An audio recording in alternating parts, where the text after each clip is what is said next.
In the ancient age of the Imperial City, a powerful lightning strikes from the heavens causing devastating destruction. Many of the Imperial heroes run from its path of explosions. One of its survivors asks for the help of his leader, the Lord Magister. The wounded one reports to the Magister that they can no longer hold back the demon race's offensive. The Magister tells him to be at ease.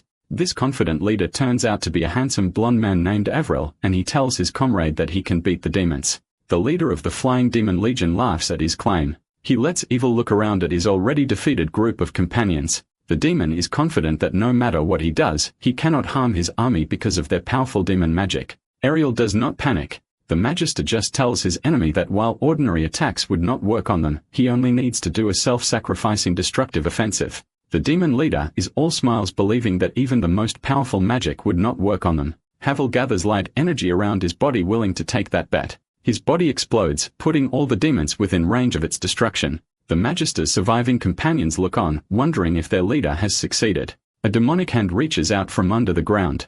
It is revealed to be the demon leader, who is still in high spirits, confident that his army only needs a few minutes to recover. The Imperial heroes are losing all hope of winning the battle. The demon leader announces that all he needs is a few minutes fully recover. His big smile disappears as he looks at his still missing right arm and wonders why it is not growing back. Havril is revealed to be alive, but injured. He tells the demon that his final move created a curse. The demon leader's eyes are full of shock as he hears him say that the entire demon kind will be unable to recover from magic again. The demon screams in agony to heaven, unable to accept his fate. Meanwhile, at the old John's office of Chinese medicine, a man is shouting in complaint. He screams in desperation to get another chance. It turns out the fantasy world of war was just a handheld video game, and his demon character just died because he couldn't be healed with magic. He slams the mobile game console on the table in frustration. This man is Haru, and he continues his complaint that the game is bad. He introduces himself as a well-known doctor of Chinese medicine. He feels frustrated since doctors in modern hospitals are taking all the patients.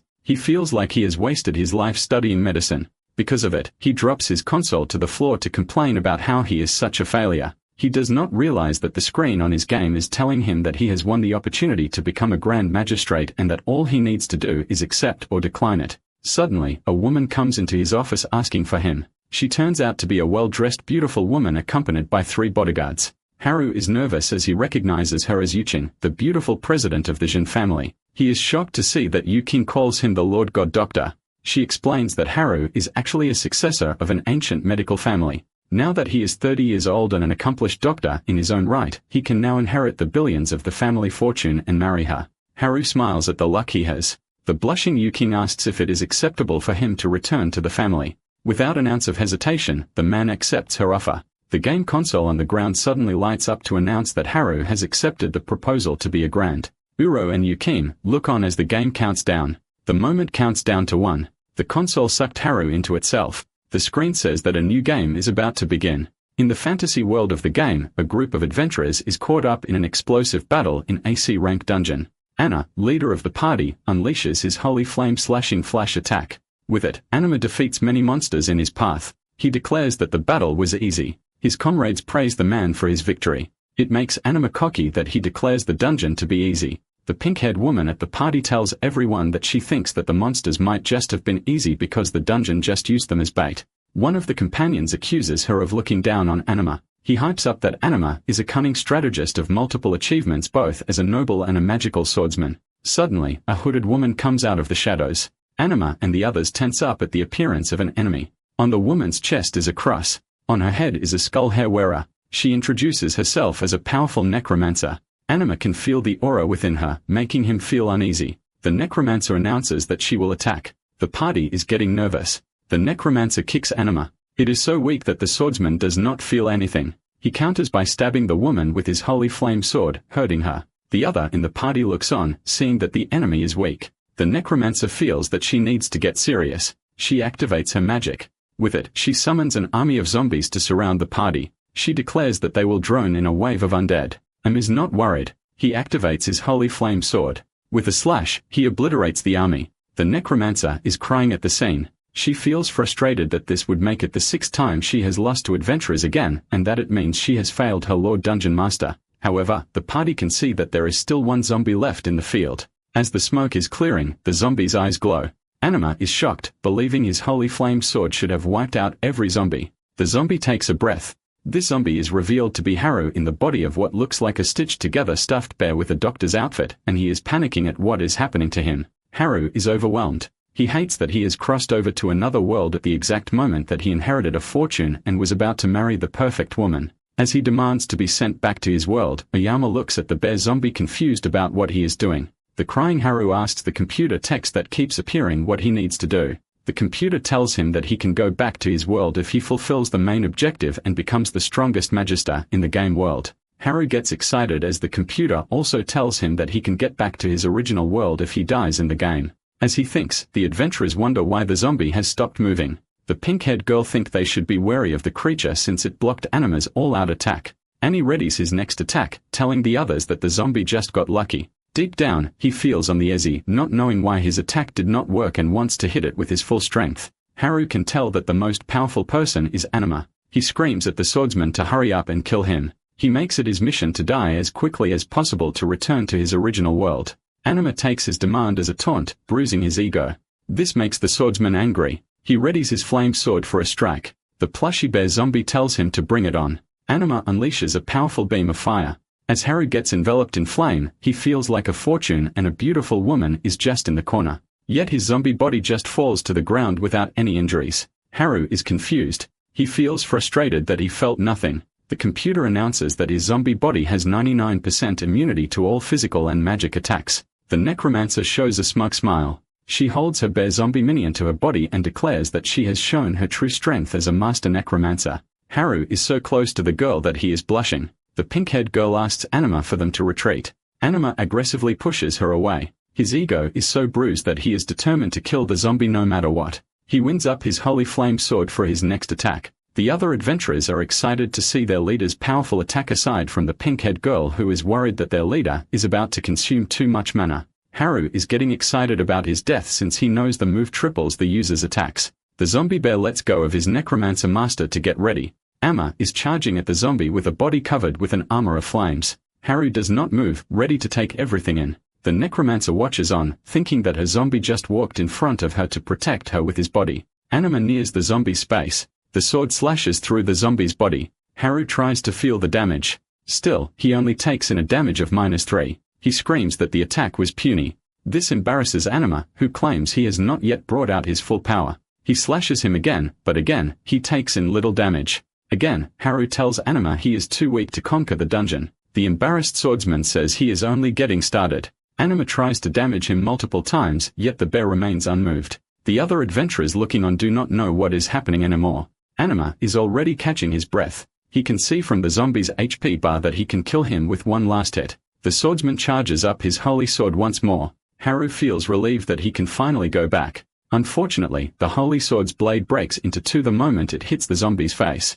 The broken piece lands on the ground in front of the other adventurers. Haru hates the bad timing of when the weapon broke down. More unfortunate is that his zombie body leveled up because he was slashed in succession 1,000 times. He sees that his health now restores 100 times every second. He shakes Anima in frustration.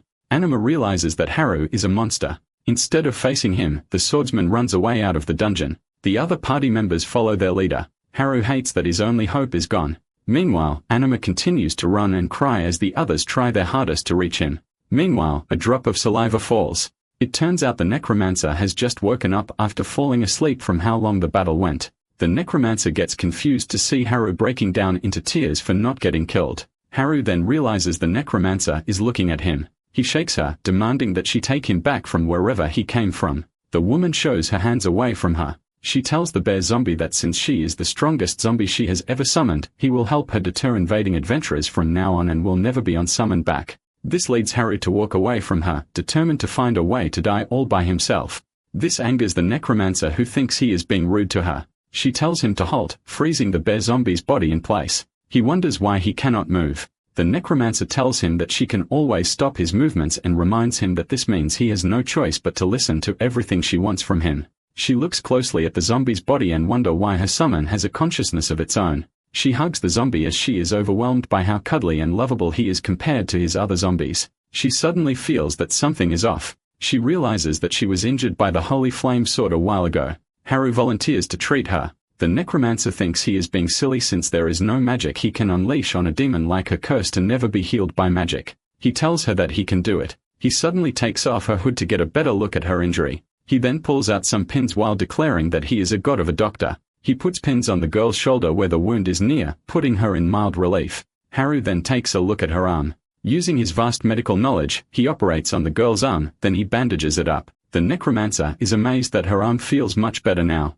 She does not understand how he did it despite the curse of all demons. It makes her suspicious that he is actually not a summon monster, making the bear zombie nervous. Haru tries to keep it to himself that he is someone from another world. So he tells her that her summoning skill simply upgraded to the point that she can summon him and then changes the subject to offer to give her a massage. He has a big grin on his face as he readies to massage her. It turns out it is a special style of medical massage that can render a body overwhelmed to exhaustion. The girl goes unconscious as Haru reveals that he also pierced the knacker point with a needle for safe measure. With nothing to stop him, Haru rushes to the dungeon entrance determined to find a path of death. He is excited as a fortune and a beautiful woman awaits him. As he enters the light of the outdoors, he declares that he is coming. He is surprised as he realizes that there is no ground the moment he gets out of the dungeon. He falls off the cliff as he complains about why a cave entrance is so high up. He then realizes that this only makes his death all more quicker. The monster below sees him falling from the sky. He then falls to the ground receiving damage that almost empties his HP. As his health goes up, he hates that he was so close yet still not dead. He sees the monsters near him and demands that they attack him. The monsters are all scared and suspicious of him since he fell from the dungeon. They run away from him, leaving the bear zombie frustrated. Haru patches up his leg as he complains about how uncooperative monsters are. He tells himself that he needs to do everything himself. He looks at his character stats screen to see what skills he has. He sees that his character has mountains of abilities to choose from. He wonders why such an itty-bitty teddy bear body has so many abilities. He forgets about and concentrates on using these abilities on himself. He shouts out to call thunder upon himself. He gets disappointed that nothing happened. He demands to know why he can't use it, so the computer tells him that he does not have enough MP. He checks his MP and is disappointed that it is not enough. He feels like he is about to burst since dying is so hard. He does not realize that behind him are three faces of a three-headed giant monster dog that seems ready to attack him. With another unsuccessful attempt at death, Haru decides to seek another method of dying. Just then, he realizes that his head has gotten wet and wonders if it even rains in the dungeon. However, this is far from the case as there is actually a monster snarling right behind him. Turning around, he screams in surprise upon recognizing the elite three-headed dog, which can cause critical strikes when attacking. Knowing its strength, he happily surrenders, smiling in satisfaction as the beast bites his body. Its jaws are powerful, but to their surprise, the canine's teeth shatter upon clenching hard. The two other heads look on in confusion as the middle one grimaces in pain. Covered with saliva, Haru is promptly spat back to the ground where he complains about their attack stopping. Suddenly, the system sends him notice, saying he's received the skill that reflects a small percentage of damage. The dog is recuperated and stomps on the ground to attack while the zombie is distracted. His scent flying as infernal raging flames, the monster's unique skill, erupt from the ground. Blazing hard, the fire envelops him for a long time. But instead of receiving tremendous damage like he's supposed to, he tells them to crank the heat up. Meanwhile, the monsters from before were watching nearby and acknowledged his unnaturally high magic resistance. Regardless of the reason, there's an even bigger problem coming their way. Brimming with power, the infernal dog is seconds away from entering its berserker mode caused by extreme wrath. In this state, even overlord bosses would take caution. The beast's flames began wrapping around Haru's body like a rope, and he looked on in confusion as he had never seen such a skill inside the game before. Tied down with nowhere else to go, the dog has a free shot. In an instant, it lunged in and delivered a devastating flurry of slashes dealing enormous damage. In berserker mode, the attack dealt 70% of the zombie's health. He falls to the ground, but despite the pain, he smiles with newfound hope, believing he finally has a chance at death. Not wanting to recover, he gets up and rushes to the dog, urging it to strike once more. Unfortunately, he sees the beast completely dazed and foaming out of the mouth. It collapses soon after, and the system announces that Harv has killed it with the damage reflecting skill from earlier. To make matters worse, the victory has increased his stats and level, making it even harder to die. The monster's body disappears, leaving a mysterious item drop on the ground. Taking a closer look, the zombie sees that it's the dog's tusk, which increases his total MP and supplements his ordinary attacks with infernal flames. Based on his experience with the game, the item is used to craft armor, but would be totally useless to him. He thinks this at first, but a brilliant idea strikes his mind in that instant. Equipment also increases MP, so wearing the right ones will allow him to use stronger skills, which can kill him. A devious chuckle makes its way out of him as he gets ready to carry his new plan out. He malevolently turns to the monsters who watch their fight, intending to slay them for item drops. Sensing danger, the three immediately ran as fast as they could, telling each other to alert the 4 boss about Alice's zombie invading their territory. They managed to outrun Haru's short legs, leaving him panting and alone in the forest. Plopping to the ground in disappointment, he wonders if there's no faster way to court death. Accepting things for how they are, he decides to use the power of the skills at hand instead. Tinkering around for what's available, he settles for a small fireball and launches it high into the sky. It looked that way, but a barely recognizable flame just appeared a few feet from him. As expected, his current skill levels are still too weak to achieve what he wants to. As is signing in resignation, he turns around in surprise and screams in shock as he sees a huge fireball speeding in his direction. Barely managing to shout that his spell wasn't that big, the fireball crashes to the ground causing a huge explosion. Alas, it only manages to wipe out half of his health, and he still asks for something stronger. The smoke began to settle, to his surprise, started revealing an unfamiliar body, had fallen from the sky, and was now hugging him without any warning whatsoever. Turning bright red, he wonders why such things had kept happening ever since he crossed over into the game. With their faces inches away from each other, he sees her dazed eyes. Her face gets closer and he realizes that he was leaning in for a kiss. To Haru's surprise, the mysterious girl who fell from the sky was suddenly kissing him. He tried to flail around, not knowing who she was and what in the world was happening. Finally breaking the kiss, she steps away. He's left dazed on the floor as she complains about being forced to use a succubus bite. Dorothy, the 5th floor's boss, glowered at him, finding his actions against her land unforgivable. The monsters from before rushed to her, glad that their master had finally arrived to save them. She assures them that she's already taken care of the intruder and will do so with any more in the future. They awkwardly look on and explain that the zombie isn't an intruder, but a monster who fell from the 3rd floor. Her expression changes into something quite obviously displeased. She scolds her subjects and goes on about wasting a precious succubus bite on a mere zombie. Moreover, it was her first kiss and she regrets using it on something unimportant. Angered out of her wits, she throws the trespasser away and vows to settle things with Alice. As they are about to leave, Haru called out, telling them to wait. To their surprise, he brightly asks if they're really leaving without killing him. Dorothy gasps, unable to believe that is up as her kiss should leave the target in the dream world forever. With an unconvincing expression, he says he won't fall for a woman's temptation so easily. The succubus is insulted as the zombie outright brags about resisting her powerful attack. If her mana wasn't emptied out, she would kill him right then and there. He even goes on about looking for stronger monsters who can dispose of him. Hearing this takes her by surprise and she confirms that he actually wants his life to be taken away. As such, she directs him to a bunch of human adventurers who should have no problem taking him out. Following her directions right away, he calls her a good person while running away. With a sliced smile, she tells her subject to notify the dungeon master as those adventures are actually too strong. Burning with the desire for vindication, she tells the zombie to die by the adventurer's hands. In the middle of the forest, a spell causes a huge explosion. A couple of monsters are slain, and a bunch of adventurers curse the succubus for getting away. The 3 are brothers, all of whom are high level and wielders of great spells. The youngest, Pit, repulsively vows to have his way with her once they catch the floor boss. They stop in their tracks upon seeing a familiar zombie. Haru has arrived, confirms that they are the group he is looking for. That said, he greets the intruders with a foolishly welcoming smile. Meanwhile, Dorothy watches the ridiculous encounter from nearby, wanting to see him get torn to shreds with her own eyes, hungry for revenge. The presence of a zombie on the 5th floor is odd, but regardless of the reason, they decide to get rid of the monster. Haru interrupts the adventurer's conversation and says he'll be leaving them with 2 options. The first is to kill him and be on their way, and the second is to surrender all their mana-boosting equipment they possess. Hearing such a brave threat from a tiny zombie was so ridiculous that the 3 fell silent. They laugh after a while, amused that the monster even dares to threaten them.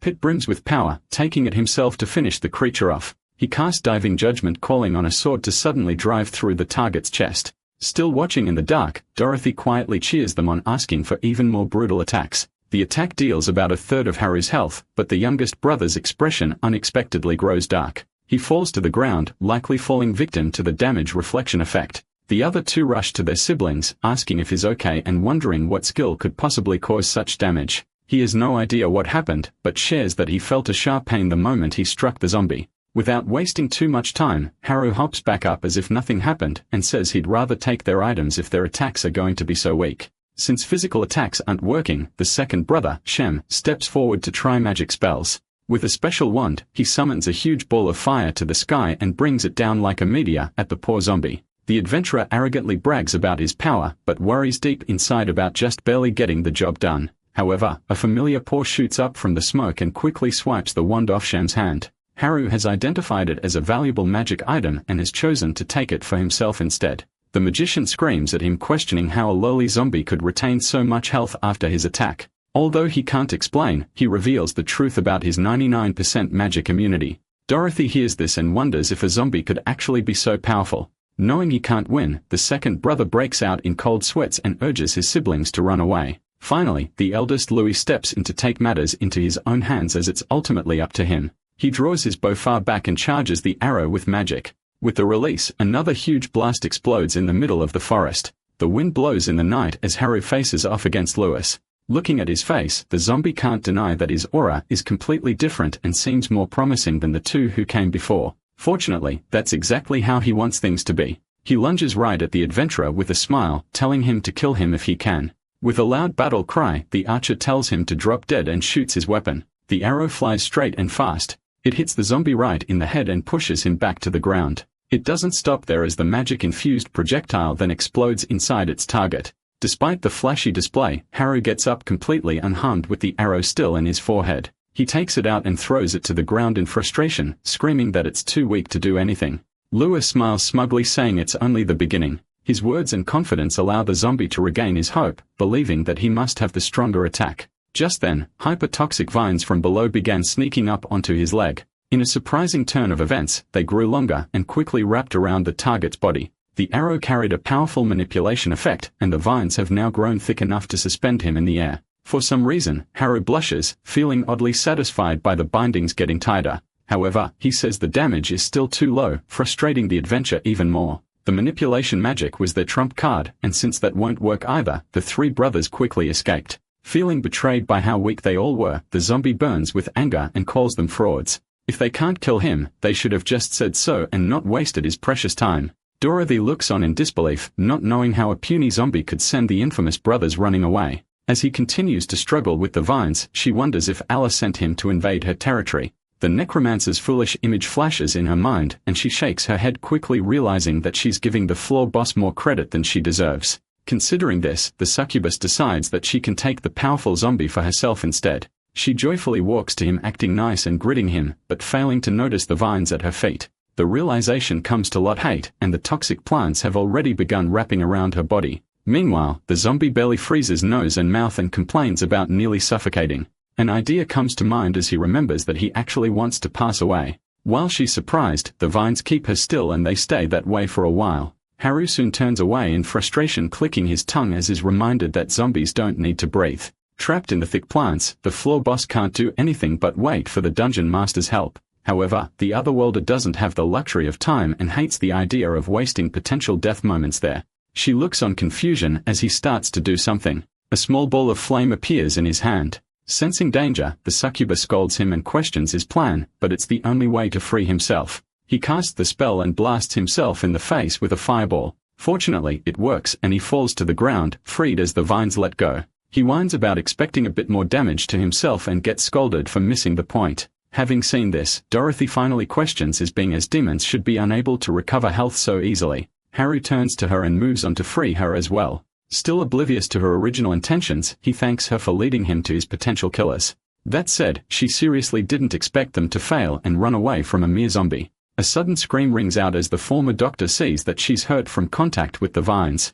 Looking at herself, the succubus' reaction is much tamer than his and accepts it for what it is. Although it isn't too serious, she nonchalantly says it'll take about a decade or so to heal. Unwilling to accept it, he offers to treat the injury as a way to repay her for helping him find the adventurers. She sees him fuss and questions his intentions, as demons obviously can't treat an injury. After taking a closer look, he diagnoses that she's suffering from the toxins in the vine. He's left without much of a choice and relies on an embarrassing and questionable method. Taking a deep breath, he opens his mouth wide and places it on her wounds. From there, he sucks the poison in her thigh and quickly spits it out. She breathes deep, feeling relief from the effective treatment. Satisfied with her reaction, he moves on to the next wound, determined to save the succubus. Things go well, and her screams of relief ring throughout the woods. Meanwhile, Alice has finally noticed her zombie is missing and wonders where he's gone, having spit all the poison out of Dorothy's body. Haru wipes the residue off his mouth. She cautiously looks at him and bashfully asks if things are going to be okay now.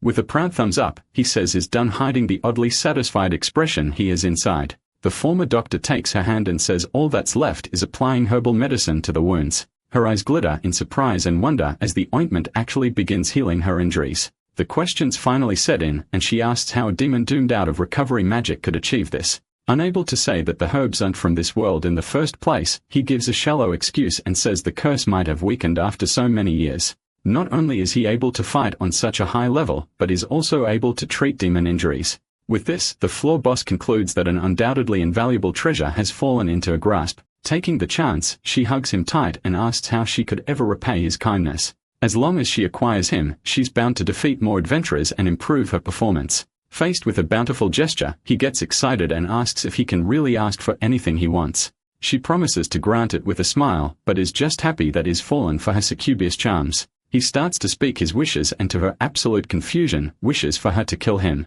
The awkward moment passes and he sighs hard, saying the unimpressive adventures from earlier could never kill him. That said, there must be powerful demon characters and she can act as a bridge to get him acquainted. Still unable to grasp the wish, she asks why he needs to die in the first place. He simply says that it's for the sake of money and marriage, but doesn't explain anymore. Brushing it off as the characteristics of a dense idiot, she accepts his request thinking it makes things easier. The boss says she knows the dungeon master who's the strongest monster he could possibly encounter there. But before anything like that, she asks him to defeat the adventurers invading her territory. After all, some of them might be strong enough to grant his wish. He's already convinced, but she takes it a step further and uses her charm, saying he couldn't possibly bear to see her get hurt again. Without much of a fight, he raises his arm in agreement, and they're ready to seal the deal. Just then, a loud voice cuts through the air, and Alice arrives after traveling down the cliff with her zombie army filled with anger. She curses Dorothy for even trying to steal her subject away. She leaps high to deliver a devastating blow.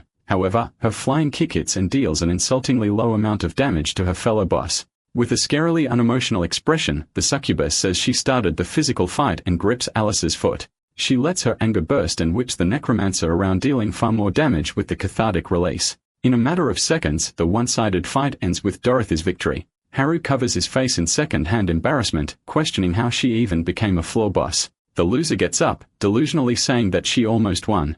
She clings to her overpowered zombie and insists that she owns him regardless of their matched result. She's even named him 132 as is part of the 132nd zombie swarm she called forth. Taking his paw, Dorothy pulls him into her arms. She doesn't care about the summoners and argues that it'd be a waste for him to be under her care. The necromancer grabs him as well, and the two pull on either side of the zombie, determined to claim ownership. After tugging for a while, the expected happens and Haru rips into two separate pieces. They look on shock as he flies into the air with cotton and stuffing spilling out his body. He falls to the ground with a light thud, but his consciousness makes him scream in agony. Meanwhile, in the human realm's king city, Ardenheim was a simple tavern. A hand loudly pushes the door open and tossed in the severe head of a huge red dragon. It's the level 75 Blaze Dragon Lord, which people can't believe could be defeated by humans. The adventurer who brought it in calls to the boss, who asks if he's ready to take on another quest. The Empire Star adventurer Edward seeks a more challenging task, that is if there is one.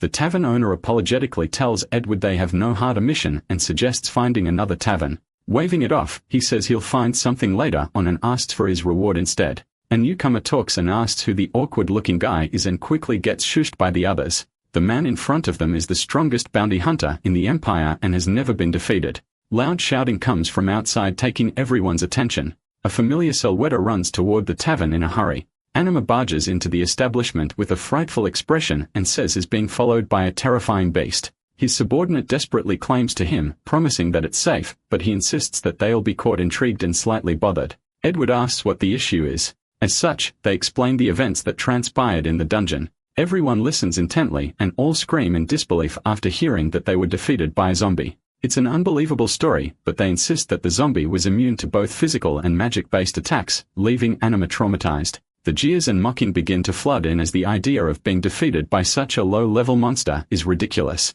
They insist and defend themselves, but even Edward's expression makes it clear that is doubtful. Unable to take it anymore, Anima screams and offers 1,000 gold coins to anyone who can kill that zombie. Given the unbelievably high reward, the top knight smiles and takes on the mission. He even plays along with their fantasy, saying the young master cannot be disrespected like that. The two men are assured of victory, but the lone woman in their party cannot calm her heart, wondering if he can really succeed.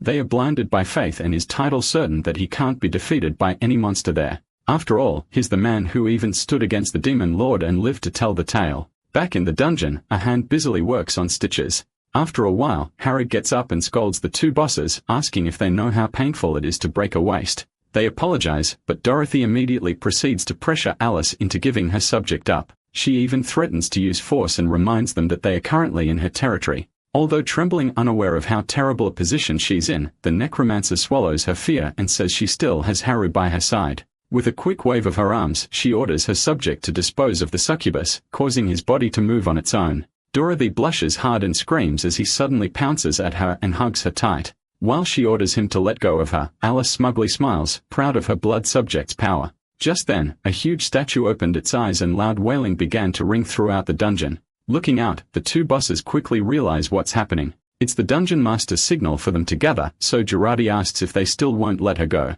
Waving her finger around, Alice says she got lucky this time and releases Haru from her command. The two breathe in relief as he regains control over his body. They start walking to answer the master's call, but the succubus makes it clear that she hasn't given up on the zombie. Meanwhile, the otherworlder gets excited as meeting the strongest monster there means his best chance to die. The two press a button and Harry's mouth opens wide, unable to believe that there's suddenly a fancy golden elevator in front of him. On the sides, he sees a demon working hard to manually operate a pulley. They all step inside and wait to reach the master's floor. Alice whispers warning her subject against acting up during their meeting. Given his curiosity, she explains that he's a level 65 elite boss with unimaginable strength. Unfortunately, this only gives Haru a bigger desire and stronger determination to annoy the top boss. Finally, they reach the dungeon's 7th floor where the palace is found, a large set of fingers drums on an armrest. Minotaur, the dungeon master, begins to run out of patience and asks why the two remaining floor bosses aren't there yet. First floor boss, Rimuru, explains that both floors faced intruders, but it's still odd for Dorothy to underperform.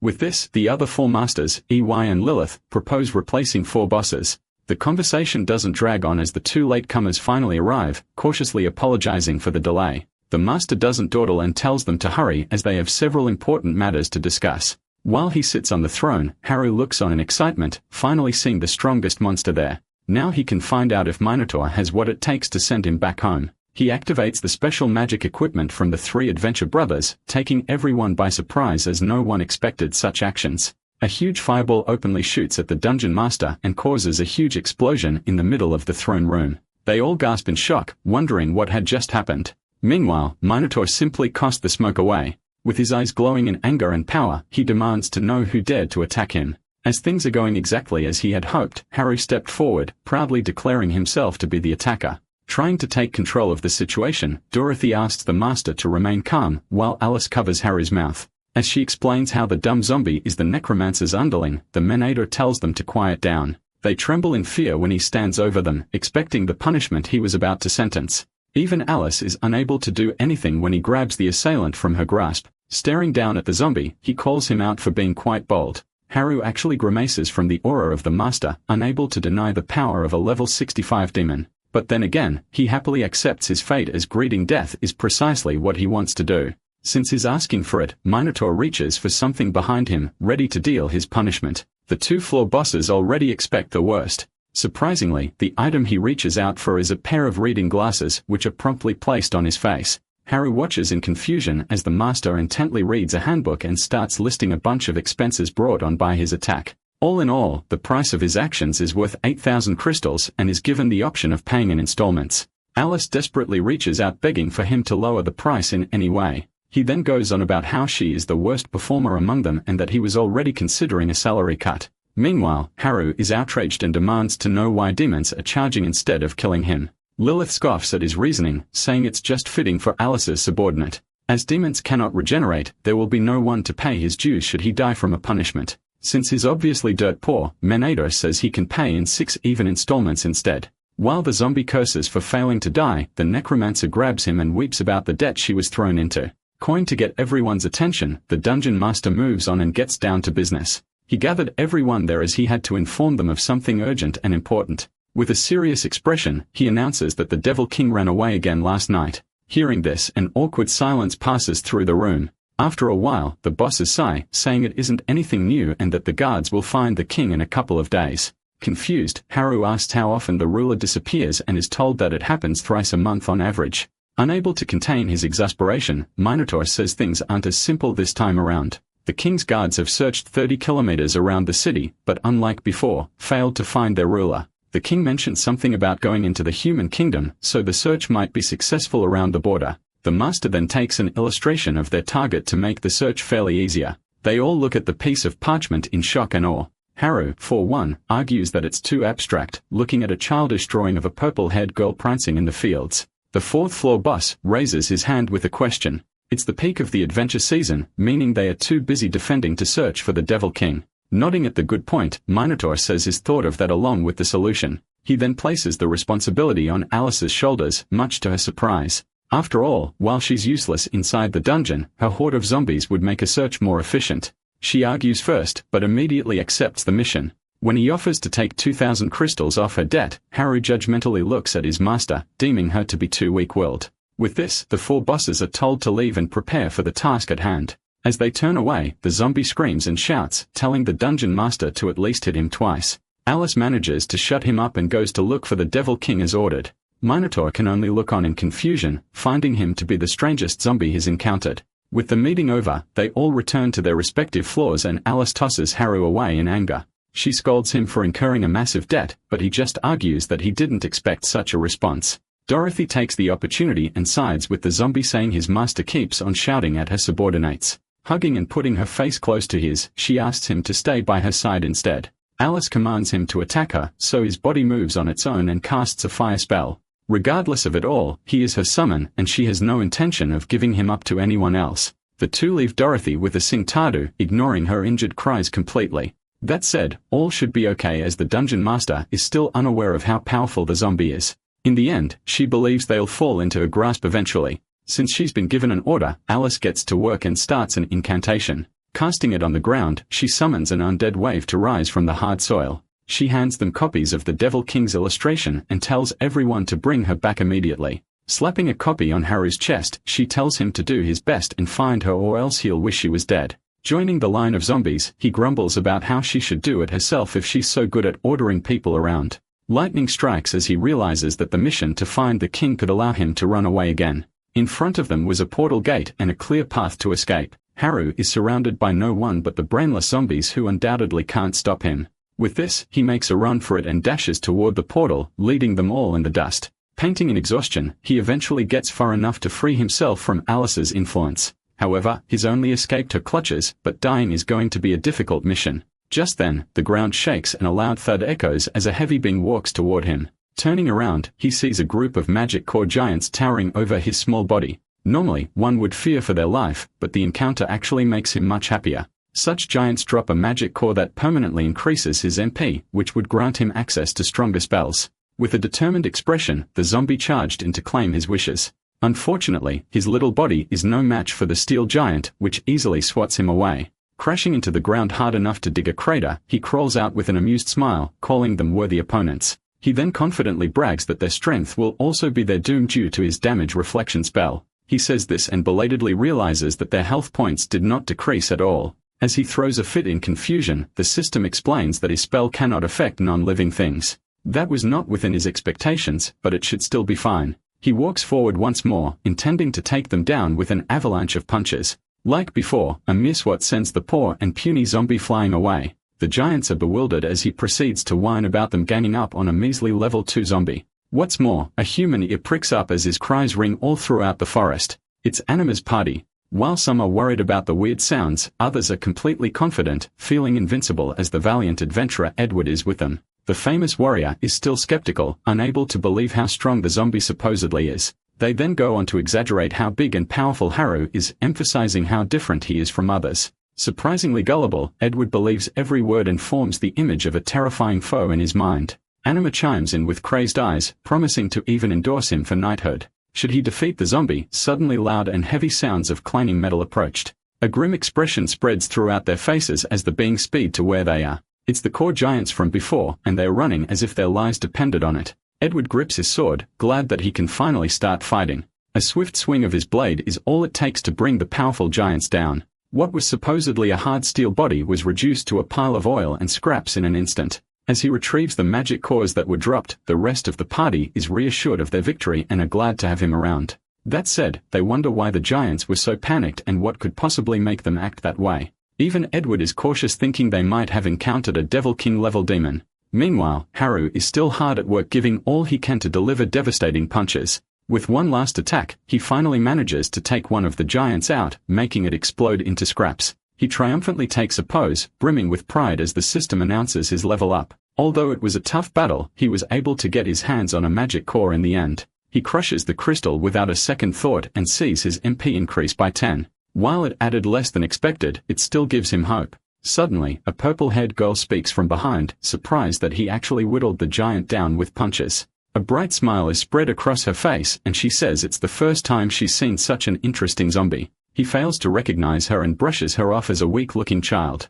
Disinterested, he coolly walks away, telling her to leave as it's dangerous there. Well, they are surprised that he doesn't know who she is. The situation is enough to interest her. As such, he asks why he was so helpless on attacking the giant and is told that he wants to increase his MP despite his obvious attempt at killing the conversation. She continues to pry into his intentions and doesn't notice the core giant about to attack her from behind.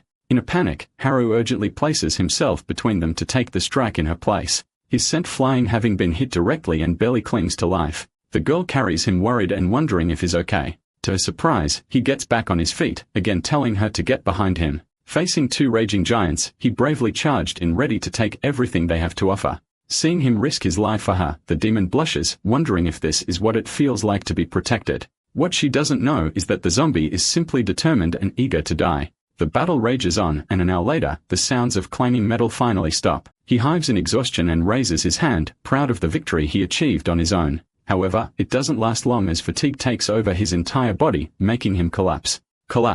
Instead of falling to the ground, a soft pair of arms cushions his body. The female demon has caught him, and for risking his life to protect her, she's decided to help him out. She casts and engraves a curse, and bright red flames suddenly envelope his entire being. In absolute bewilderment, he finds that the curse nearly doubled his total HP. Smiling brightly at her savior, she admits forgetting to tell him something and reveals that she's Edith, the level 99 Devil King who everyone is looking for. Acting like she didn't just reveal a huge secret, Edith goes on about how nice it is to be protected for once. Given that, she decides that just boosting Haru's max health isn't enough of a reward. After a while of thinking, she gets a brilliant idea and hands the confused zombie a purple orb. Apparently, crushing it when he's in danger will undoubtedly save his life. Since she still needed to go to the human kingdom, the king brightly hops on her way. Meanwhile, the zombie is left stunned and looks at the piece of paper he was given. Blaming the illustration for being ridiculously inaccurate, he throws it to the ground in anger. The moment of realization finally sets in, and he quickly tries to run after her, wanting another chance at death.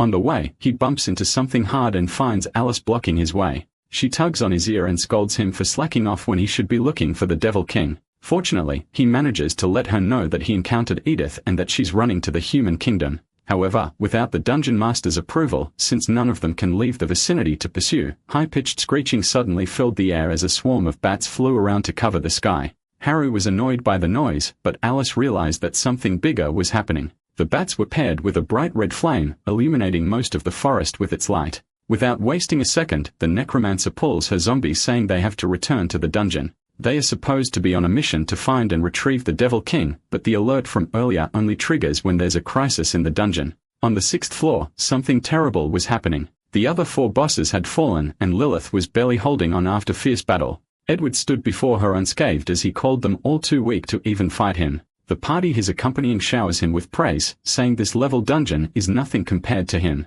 However, he can't let go of the unsettling feeling that the core giants from earlier were escaping from something stronger. Anima rapidly turns his head in all directions, seemingly looking for something in the dark. Despite having gone deep, they still haven't encountered the necromancer boss nor her zombie. Regardless, his members are sure that Edward will take care of them no matter what happens. Just then, Lilith warns them against getting too complacent as she's already activated the bad alert. With this, the wrath of the entire dungeon is sure to come their way. The top adventurer draws his blade, saying he's ready to take on the challenge in that case. That way, he can at least take care of all of them in one quick go. He brings his blade down with a full intention to kill her. The steel planks as it's parried by something large and hard. Between the two was the dungeon master who has come to protect his home and people. Dorothy rushed to check on Lilith, who is just barely hanging on to life. That said, the other bosses have sustained heavy and life-threatening injuries. Although feeling bad for them, the succubus can't help but be relieved as she was still on the 7th floor. Meanwhile, Minotaur asks the adventurer why he's in this level dungeon. When he's already level 83, he backs away after slashing the master. To Edward, it's a question that need not even be asked, as he simply exists to eradicate evil. As Dorothy rushes to aid him, the adventurer lets his disappointment for their strength out and regrets expecting more. However, since the monsters have begun to gather anyway, he raises his sword and gathers his powers, intending to take them all out together. Knowing he's a person they can't match, the master tells everyone to do what they can and run away. However, it's far too late, as the adventurer had already set his targets. Just then, a voice echoes throughout the floor, telling him to spare the overgrown cow. Alice had arrived just in time, with her hands still tightly gripping a flailing harrow. Anna reacts immediately, identifying the zombie and telling the top adventurer to kill him.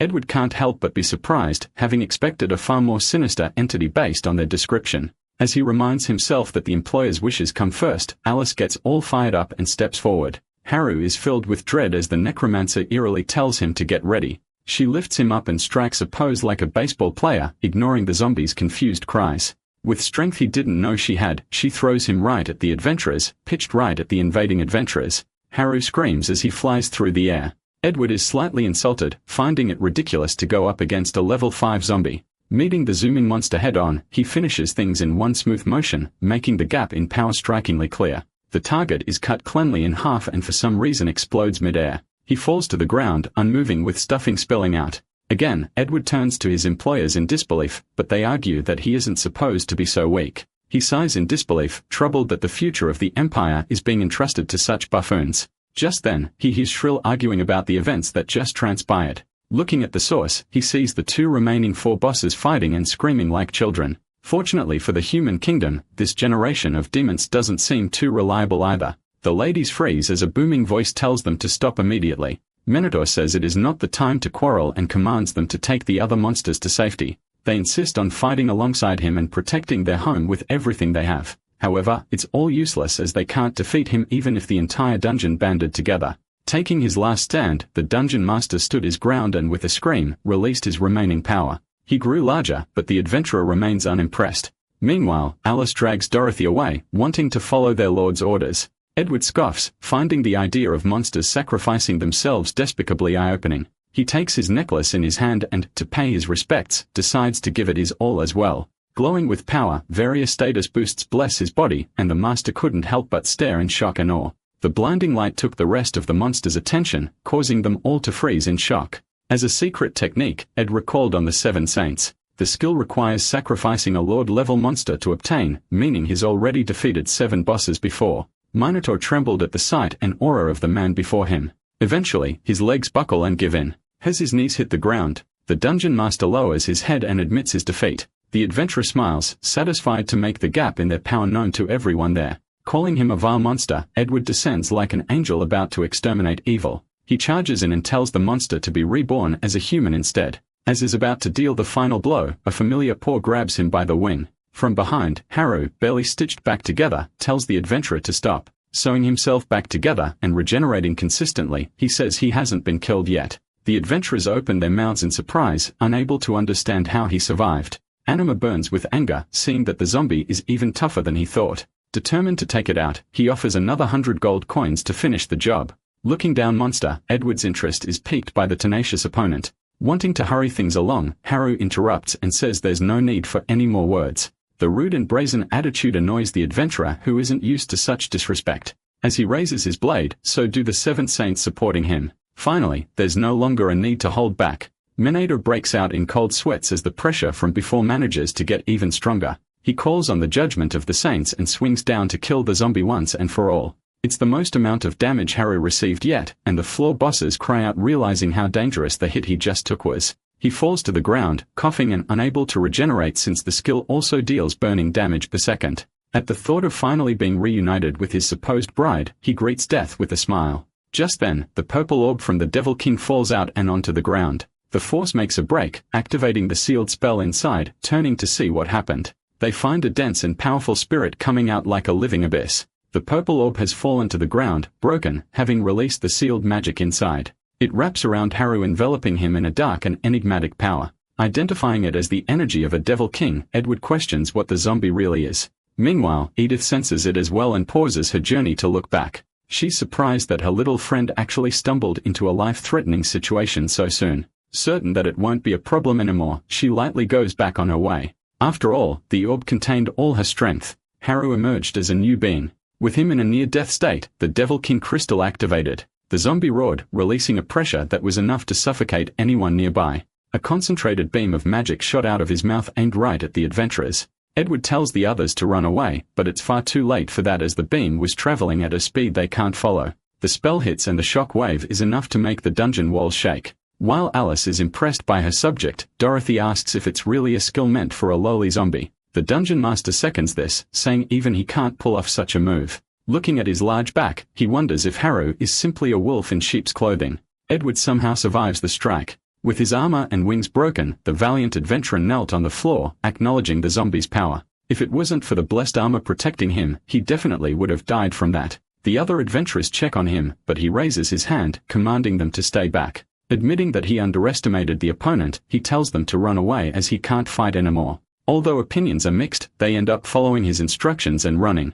Alice refuses to let them go so easily and says they've been too arrogant this time. She places her hand on the ground and summons a horde of the undead to block their way. The necromancer proudly brags about her true power, but it doesn't last too long. Edward responds and starts an incantation of his own, calling to the Almighty God. A holy light beams down at the horde and burns them into crisps within seconds. It's their chance to run, and Anima takes the lead without even looking back. Fortunately, they manage to make it out alive, although panting from running at full speed. While the worry for Edward is there, the employer says he deserves to die for even failing to take down a lowly zombie. For now, they head back to the city, wanting to find stronger allies to party with. The girl looks back alone, worried about the adventure they left behind. Although she joins her group back to the city, she promises to come back and save him. Meanwhile, in the dungeon, Edward believes enough time has passed to let the humans get away. Dorothy speaks from behind, calling him a truly naive person. He could have saved himself with his remaining power, but instead chose to rescue the others. The adventurer laughs at her, saying monsters like her would never understand. To him, a knight's purpose is to protect those weaker than themselves. It's his fault for being careless and failing to realize that the zombie might be the one with the Devil King's strength. But in his name, he vows to slay them all and stop the menace even if it costs his life. Once more, he calls to the Almighty God and offers his broken body in exchange for the power to strike. Dorothy asks what move it is, but Minotaur recognizes the Holy Strike. It is a paladin's last resort, sacrificing their life force for a burning blade that even a Devil King won't take head-on. Setting his eyes on his target, Edward charges in to end things once and for all. Without a mind to think, Hare charged in to meet him with a roar. However, his huge paws suddenly revert to their original size, and so does the rest of his body, coincidentally allowing him to dodge the adventurer's last strike. The zombie is out cold on the floor, having passed out from fatigue and overexertion. Edward grits his teeth, not expecting his attack to be dodged so ridiculously. Like the zombie, he falls to the ground, unmoving. Dorothy asks if he died, but the Holy Strike should have cancelled out automatically after missing. The real question now is what they can do to a level 83 adventure while he's passed out. Alice smugly takes a long rope out and proceeds to tie the unconscious enemy out. Feeling triumphant, she asks the dungeon master for a bonus while they just envy her foolishness. That said, Minotaur already has a plan for dealing with the adventure. They all look on in confusion, not knowing what he has in mind. Minotaur places his hand on Alice's shoulder and suddenly gives her responsibility over jailing the adventurer as well as extracting information from him, trying to get out of it. She argues that there's no way a level 35 demon like her could keep an eye on him. Reminded about the rooftop incident and her debt, she quickly accepts the mission without worry. With the commotion all settled, she remembers that there's something important to report. Finally, she relays the information about the Devil King traveling to the human kingdom. The dungeon master breaks out in a cold sweat, already envisioning the intense battle that will take place, as well as the blame they'll be placed on him as the local lord. Since they have to retrieve her immediately, he tries to order the entire dungeon to find her within a week. However, looking around, it quickly becomes obvious that none are fit to work so promptly. He lets it go and accepts their fate, given the terrible state of the entire dungeon after the attack. Dorothy tries to cheer him up, but doing so is easier said than done. It took him centuries to build the dungeon to this scale, and now it'll take centuries to recover. Remembering something, the Suctuba says it doesn't have to be that way, at least not anymore. She carries the sleeping zombie in her arms and offers it to the master, saying they won't need to worry about injuries with him around. Recalling how she was injured in battle, she goes on about how he treated her wounds so fast. It's an urgent matter since a person who can heal monsters hasn't shown up in 1,000 years. Ignoring Alice's cries, he orders her to wake the zombie up so he can heal the monsters. Dorothy gently wakes the sleeping monster, who asks if he's finally died. He opens his eyes to see the succubus expressing how worried he had made her. Turning around, he sees the two others staring at him. Finally, he plops to the ground in disappointment and wails about failing to die despite everything he tried. Moreover, System says he's gained a skill which allows him to do the transformation from before. He complains about another useless skill making him seem even odder to the onlookers. Minotaur then gets straight to business and confirms that he can heal injured demons. Already worried about what might happen, he steps back and asks why that matters. The master takes his small hand with his fingers and gives a hopeful smile. The two turn to the troops, most of which have been wiped out by the lone invader. Half sighs with mixed feelings, realizing that he's the only one in the game capable of healing monsters. He agrees to treat everyone there, but says he has one condition they must grant. Surprised that it isn't as simple as it seems, the master asks for what he wants. The zombie then points to Edward and demands to have custody over the adventure. Though he didn't die, he can at least take Azir and ask him to kill him once he wakes up again. Since he already planned on giving the adventure to Alice, Minotaur easily accepted the request.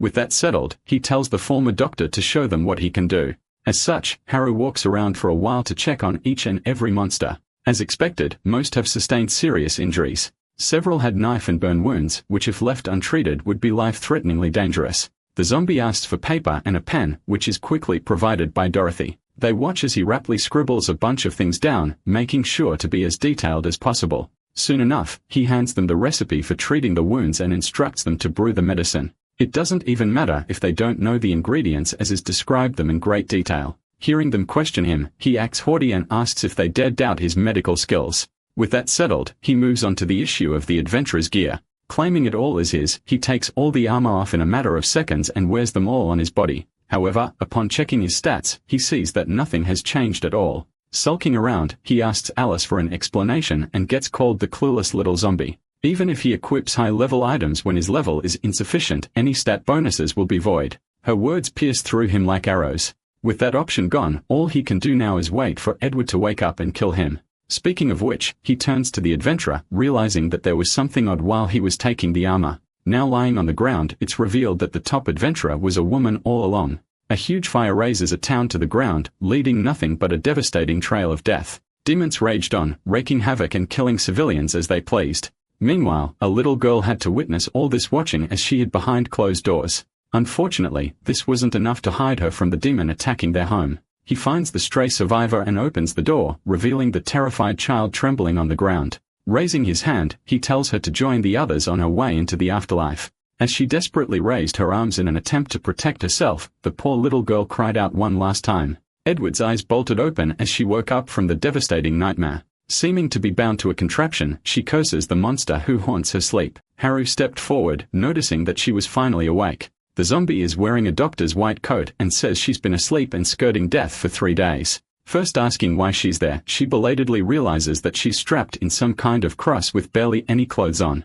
Recalling the armor he had no use for, the zombie says he tossed it aside and is probably in the hands of a monster. She curses him hard, gritting her teeth in nothing but anger toward the despicable creature. Tears well in her eyes. She tells him to kill her instead of humiliating her like that. To her surprise, he jumps to her face telling her to keep quiet and hear him out if she wants to live. With no other choice, she allows him to sit on her shoulder and asks about his real plan. He says there's no plan and that he just genuinely wants to help her. Moreover, he can't explain why, but he'll secretly treat her injuries and even help her escape once she's well. Edward refuses to listen, believing monsters can't heal humans, which is within Haru's expectations. For that, he's prepared a cell for external wounds in advance, telling her not to move around too much. He applied it to a wound around her chest, and she's surprised to see it work right away. It's cool and soothing, and the pain is easing up remarkably fast. Considering his terrifying power and now his unbelievable healing skill, she thinks something must be up. It's too complicated to explain. So he asks that they brush it off as an exchange for a favor. Already expecting a catch, he asks what he wants her to do. He starts off with an eerie voice, and against all her expectations, he cries on the floor while begging her to kill him. Still wailing, he says he's had enough of the dungeon and doesn't want to be a zombie anymore. Running around, he absent-mindedly apologizes for being born as a zombie. He then moves on and asks why she's been pretending to be a man all this time. It's her turn to avoid questions, so she dismisses it altogether, albeit with a pained expression. Not bothered enough to pry, he tries to continue with the treatment instead. As is about to apply the salve, Alice's voice calls to him from outside, and he quickly has to think of something. The necromancer arrives at the room and finds Harriet clinging to Edward, bashfully asking why she isn't helping treat the injured. If she were to find out about the zombie's true intentions, healing the adventurer will only become challenging. The boss says he's being called for a reward as the dungeon master was impressed by his remedy. Finally noticing something odd, she wonders why he's leaning over the bound adventurer so sneakily. Quickly putting on a sleazy expression, he says he's using a vile method to interrogate her. However, it still seems too suspicious for the surprisingly sharp necromancer. She tugs on him, demanding to know what he's hiding, but he just clings to the adventurer harder. He can't allow Alice to see the salve in his hand, so he urgently shoves the bottle in the captive's chest binding. He finally lets go, smugly saying that they had nothing to hide at all. She notices the blushing adventurer's uneven chest, but he says it must just be swelling from battle. Haru then shows her away, saying the dungeon master must be waiting for her. As he confirms that she's actually left, he sighs after dodging the bullet. Turning to Edward, he then apologizes for resorting to desperate measures without her permission. He says this, but proceeds to brashly take the bottle out again. Since he's near her, Harry notices the piece of jewelry around her neck and immediately reaches out. She tries to warn him against it, but it's too late as he's already taken hold. As soon as his skin touches the cold metal, the zombie immediately bursts into blazing flames. Within a matter of seconds, he falls to the floor, completely scorched while still holding the pendant. Edward screams out, panicking over the sudden turn of events. Seeing her pass out from the flames, Edward urgently tries to check on his condition. The pendant he held is a holy cross, which is strong enough to turn a common undead into ashes. As he remains unmoving, she wonders if he had actually died so abruptly. Just then, the zombie stood up like nothing happened. Since he's her last hope for escape, she urges him to let go of the cross to prevent him from dying. Her expression goes from worried to confused as he speaks of a great discovery. He beams while looking at the amazing item, which is dealing enough damage to counteract his healing. With this, his regeneration is cancelled out, making his self-destructive antics much more possible. What's even better is how it boosts his MP by 1000 points, giving him access to stronger spells brought by emotions over getting the perfect item for him. The zombie even attempts to hug the adventurer. He moves on with his plan and begins removing her shackles. Aside from allowing her to apply the medicine on her own, it's also his way of thanking her for the item. He's already put the ointment away for her, and now she just has to make sure to stay away from monsters. Hearing this, she shudders at the thought of where the bottle might be. As expected, she feels a hard bump on her chest, making her scream at him in protest. Meanwhile, at the Lord's palace, monsters moved busily despite being bandaged from injuries. Just like the master mentioned, the losses for the dungeon are considerably severe. Finally arriving at Minotaur's throne, his welcome for the audience. Alice scolds him for taking so long, saying they've been waiting since she called him earlier. To start things off, the master expresses his gratitude, but admits that he still has many unanswered questions. He outright asks about his ability monsters, making him flinch in surprise. Dorothy adds on, explaining how he's the first to manage since demon healing was sealed a millennium ago. The idea that they don't know how to make their own medicine shocks him. Herbs from the human realm don't work on them, but surprisingly, his personal concoctions are effective. Silently, he wonders if the healing seal only works on this world, rendering his Earth's remedies untouched. Due to their lack of healing, they were forced to retreat into the dungeons, leaving their strength to wane. Now with his medicinal capabilities, they've gained a new means for sustained combat, not really inclined to fight humankind. Haru makes an excuse and reasons that they need a long-term strategy. The master agrees, unable to deny that a sub-level dungeon alone can't challenge the human kingdom. As such, he suggests having the Devil King herself pulled the fort for them. He endured the pile on the idea, already imagining how this would bring them glory among the lesser monsters. Progressing surprisingly fast, he has already decided on the matter of who's going to fetch the king. He surprises everyone by announcing that the succubus and necromancer are assigned the task. The protests from the two come immediately, and Minotaur calmly orders them to stop arguing. He explains that they are the most humanoid-looking demons there and would likely blend in better. Despite the logical reasoning, the two continue to fight while Harry judges them from behind. Thinking about it for a while, he realizes it's the perfect opportunity for his plans. If he goes in the human kingdom with them, it will be much easier to risk his life at every turn. As they are arguing, he brightly raises his hand for attention and expresses his desire to join them. It's quickly rejected on the ground that he looks too much like a monster to blend in. Having expected this, he gives them a show of his new abilities and starts to cast a spell. They look on surprise and intrigue. In a matter of seconds, Haru emerges with a human form, albeit still with zombie-like qualities. With his current MP, such small skills are no problem for him. They fawn over his new form, accepting it despite the feat supposedly being impossible for common zombies. He asks again, now certain that he should be allowed to enter the human realm. After a moment of silence, the master sighs and decides to answer him honestly. More than his appearance, he refuses to send him away since he has a task more important in store. As the zombie looks on in confusion, he continues, all the dungeon bosses were severely injured by Edward's attack, and Lilith is still out of commission. As such, he's decided to appoint him as the new floor boss, considering his contributions to their race. Praisefully reaching out, Minotaur asks if he'll accept the position. For a moment, Haru awkwardly looks at the master's hand and to everyone's surprise, slaps it away as he declines the offer. Being a floor boss would waste all his death-seeking time and leave him locked in the dungeon. The two ladies ask him to reconsider, as such a position would bring him several benefits. With charming skills rivaling a succubus, he brings the two into his arms and says he couldn't let them face danger while he's away from harm. Thinking about his old life, he says he's always wanted to say something as cool and cliché as that. Moreover, he assures the master that there's no need to worry about the sixth floor boss. Taking a few tools out, he reminds them that he's the dungeon's immortal healer.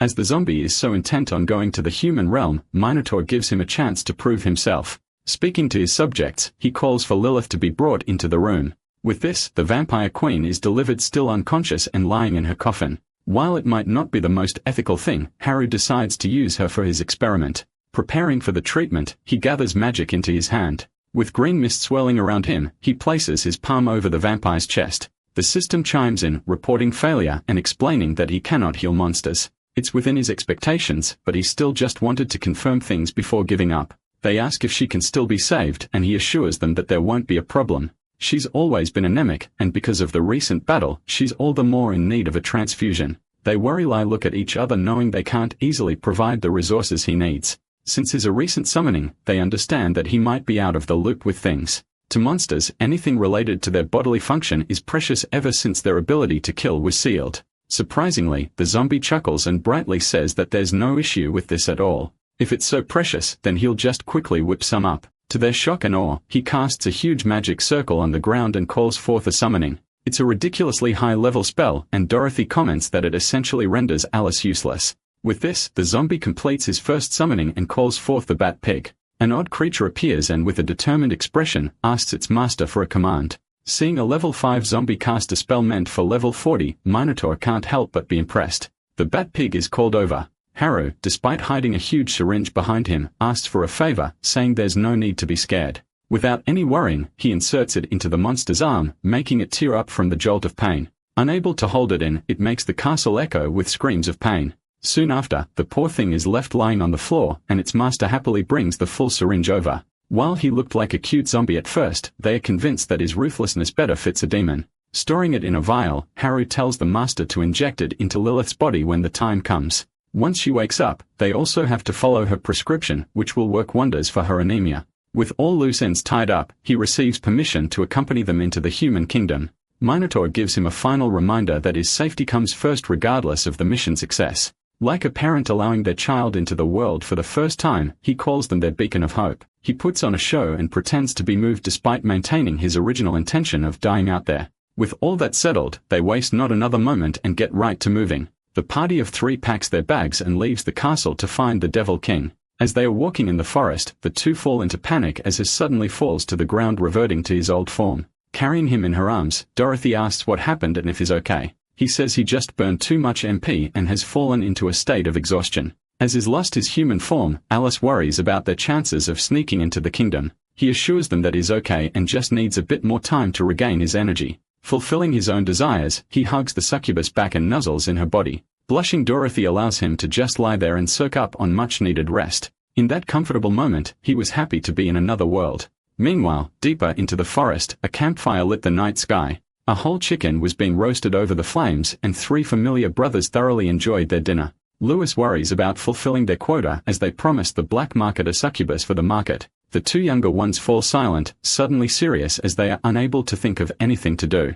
They can't just go back with Haru still in the dungeon, so Shem suggests trying a different approach. Since their bosses want eye-catching slaves, they can just grab a few pretty women off the street. Normally, it would be too risky with Imperial guards patrolling the area, ready to arrest them. However, the forest is still far from the border town and away from wherever the guards patrol. Just then, he tenses up after hearing some noise nearby, telling the others to quiet down. He says someone is walking in their direction. Wanting to assess the situation first, they poke their heads out of a bush to check who it is.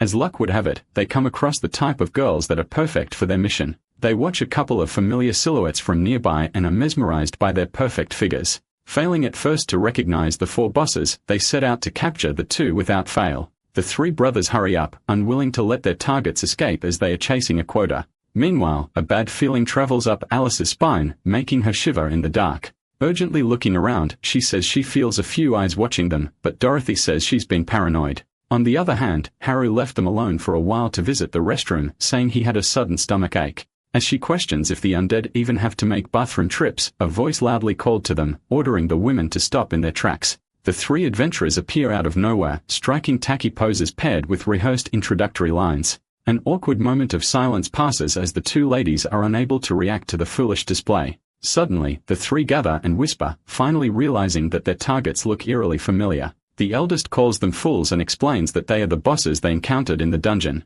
Well, where the demons aren't supposed to be out and about, they feel something is wrong. Regardless of the reason, it's the perfect opportunity to capture.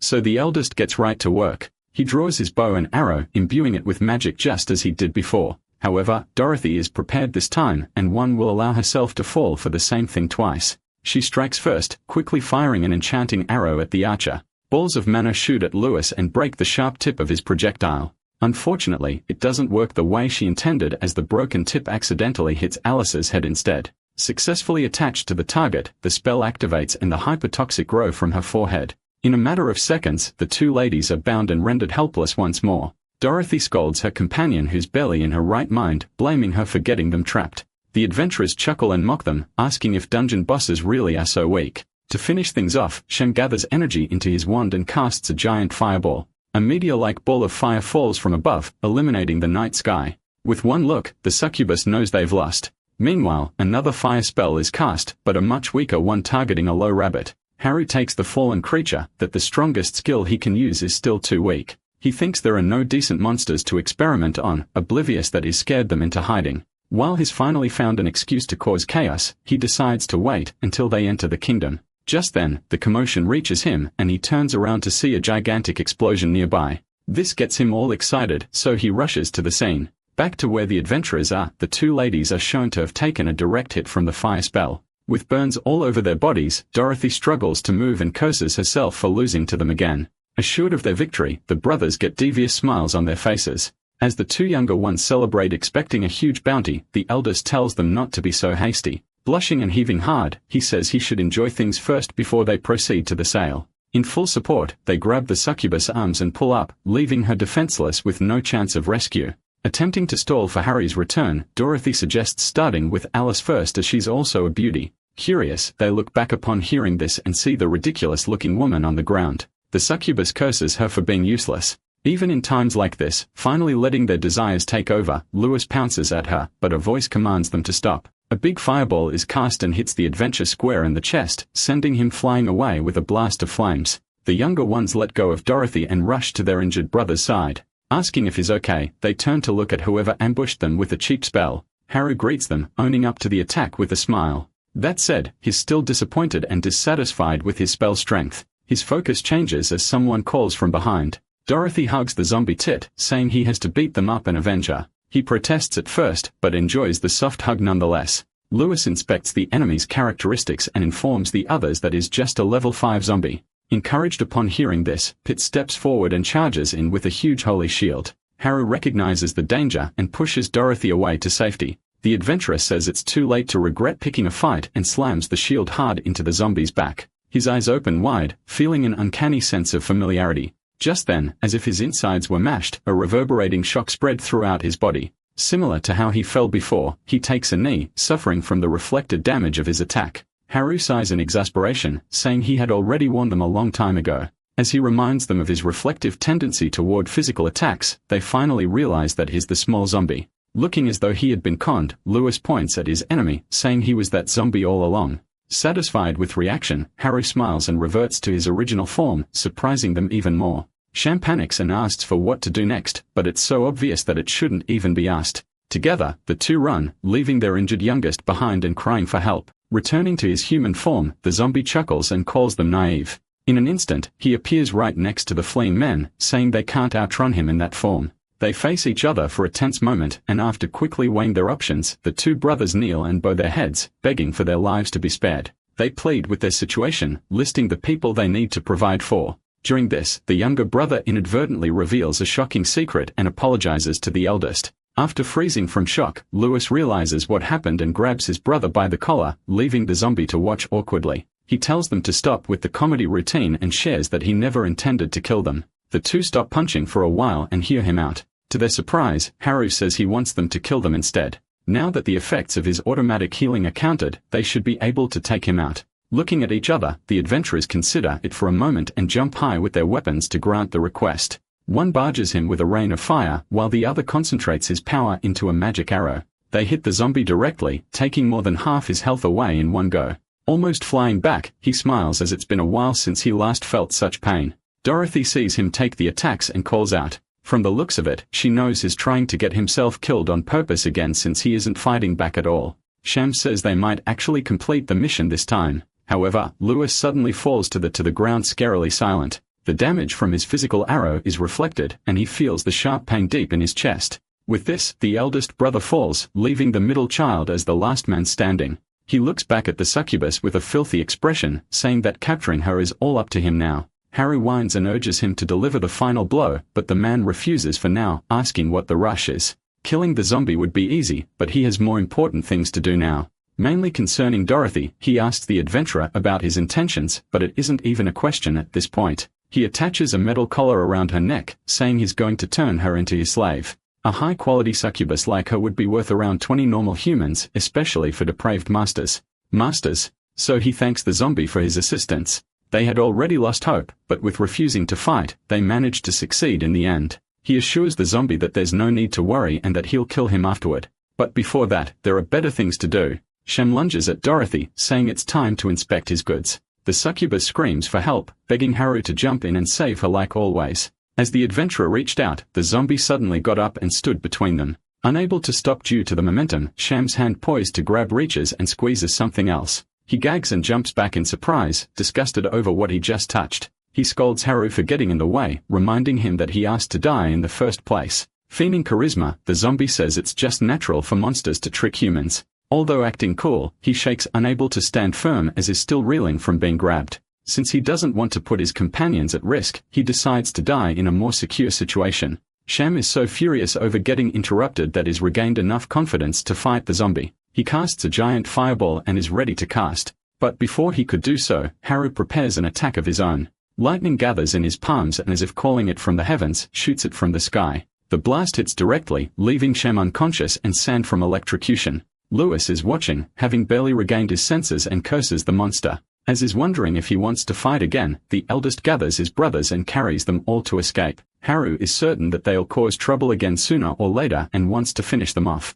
Unfortunately, the fight took too much of a toll on his body and he dropped back down into his original form. Neither strength nor MP is left in him, so he just lies there completely spent. He asks for someone to help him up, but upon turning to the women, he sees both of them knocked out for various reasons. The zombie desperately screams for help, but it's not until Alice, who is poisoned by vines and hit by a fireball, wakes up that he is saved. The brothers run as fast and far away as possible. They eventually stop, certain that they are safe, but still can't believe that monsters are out of the dungeon. Asking their eldest for their next move, the two are simply told to head to the border town for now. While the others worry about completing their mission, he assures them that it'll be a walk in the park. Like a bunch of fools, they decide to return to their old method of snatching random girls in the street. A while later, Alice picks Haru up by his coat. Her face is filled with anger as she asks why he didn't shield her, but he argues that he didn't see the spell. To appease her frustration, he takes sunburn ointment out and tells her to help herself. She moves right along, has his body down, urgently looking for the medicine as instructed.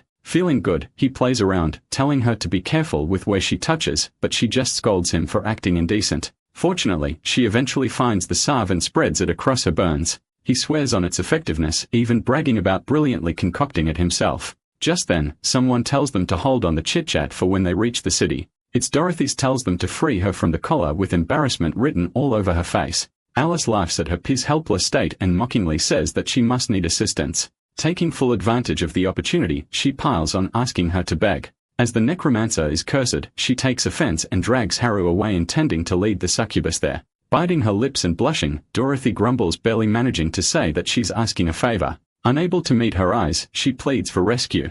Satisfied and having gotten what she wanted, Alice grants her request and orders the zombie to help. Haru quickly breaks the chains, earning the demon's gratitude. She lets her charm work once more, expressing how touched she is that he saved her earlier. Coming close, she ignores the necromancer's cries and kisses the zombie on the lips. She gives a slight wink after saying it's a little reward for earlier. As Alice keeps protesting, Dorothy finally turns her attention to her, burning with rage at the memory of her earlier antics. Asked if she had fun teasing, she apologizes without question. While the brazen girl gets punished for her sins, the system pops up for Haru. It's a lucky buff, which grants random buffs for an hour after getting close to a beauty. As he wins over another useless skill, the succubus calls him over, having finished with Alice's ordeal. The next day at the border town, the winding road finally comes to an end. The three fall to the ground exhausted from the long journey. Before hitting the city, Haru decides that it's best to change his look now and cast his transformation spell. It is as mesmerizing as it always is, and Dorothy clings to him right away. Appearance.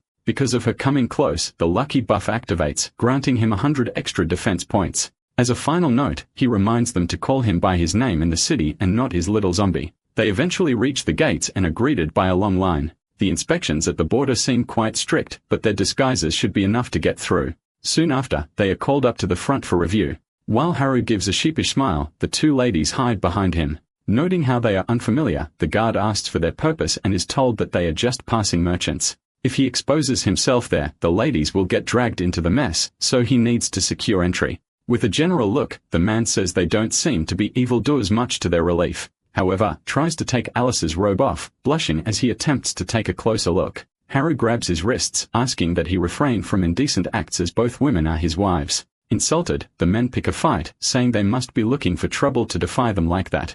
Taking drastic measures, the zombie shows his magic off to threaten them, sharing that he's a battle mage on top of being a merchant. With this, they are reluctantly let in to avoid trouble. After walking a few meters in, Haru lets out a sigh of relief, glad that they actually made it through. That said, it's odd to encounter such scrutiny at the gates, and it shouldn't normally be this way. However, the reason for such restrictions makes itself clear soon enough. On the walls, countless wanted posters are plastered, naming Edith as the most wanted criminal worth 30,000 gold coins. They scream in disbelief, saying it's far too exposed. It's the first time they actually see the Devil King's appearance, and her wanted posters are all over town. Her identity has been exposed, but at least she hasn't been captured yet. As the only serious one in the group, Dorothy emphasizes how important it is to find her immediately. Unfortunately, her companions are too busy going around town entranced by the various doors. Quickly punishing both, he drags the two stubborn companions in front of everyone, telling them to focus. Tossing them into a dark alley, the succubus lets her anger out and orders them to think of a solution. Since it's a searching mission, Alice gets all confident and tells them to leave things to her. Their expression turns grim as she shares her plan to search the entire town by summoning a horde of zombies. They express their disappointment over believing her for a moment, so she tells them to figure it out themselves. Since every human city has taverns holding information, Haru suggests checking there first. Delighted by the idea, Dorothy clings to him, saying he really is the cleverest one there. She kisses him again on the cheek this time, calling it a reward for doing so well. Annoyed, Alice orders her zombie to attack the succulents, so Haru shoots a fireball at her head. Resuming their journey, they notice people looking at them despite their disguises. Both ladies are beaten up from the altercation, but Dorothy's hair has gone particularly frizzy from the heat. If this keeps up, their identities will be revealed before they can even find the Devil King. As much as he wants to be exposed and killed, doing so haphazardly would endanger the women. They heard that there's a tavern with a quest board from the guild nearby, so they decide to head there for now. From outside, they can already hear the conversation about Edward being defeated by a zombie. Anima's party is there, trying their best to convince the adventurers that it's true no matter how unbelievable it is. As they insist that they saw the top adventurer lose with their own eyes, Haru and the others open the door. He can't believe that they would run into them of all people. They decide to leave after staying for a bit longer, but the tavern keeper notices them walking around. He calls them over and the three freeze in their tracks. The man asks if they are there to take on a quest or have a few drinks. Given the circumstances, it's better to avoid attention, but Alice raises her hand saying they want to gather and tell. As he feared, their old enemy noticed their presence, although failing to recognize them for now. If their identities are discovered, Haru decides to sacrifice himself to give them a chance to escape. While following the keeper, the adventurers finally pinpoint why they look familiar. Anima doesn't hesitate and calls out ordering them to stop immediately, saying they resemble monsters from the dungeon. He says he finds them suspicious. Since they haven't seen his human form, Haru plays it off arguing that monsters don't venture into human settlements. Another man chimes in and saying it isn't necessarily the case, recalling how a high-level monster recently appeared in town and has now caused a citywide manhunt. The zombie realizes that he's talking about Audit. The master adds on saying monsters have come prepared after avoiding humans for hundreds of years. As such, they are offering a couple hundred gold coins for those willing to investigate. Unwilling to be fooled, Anima shouts again, telling them not to change the subject.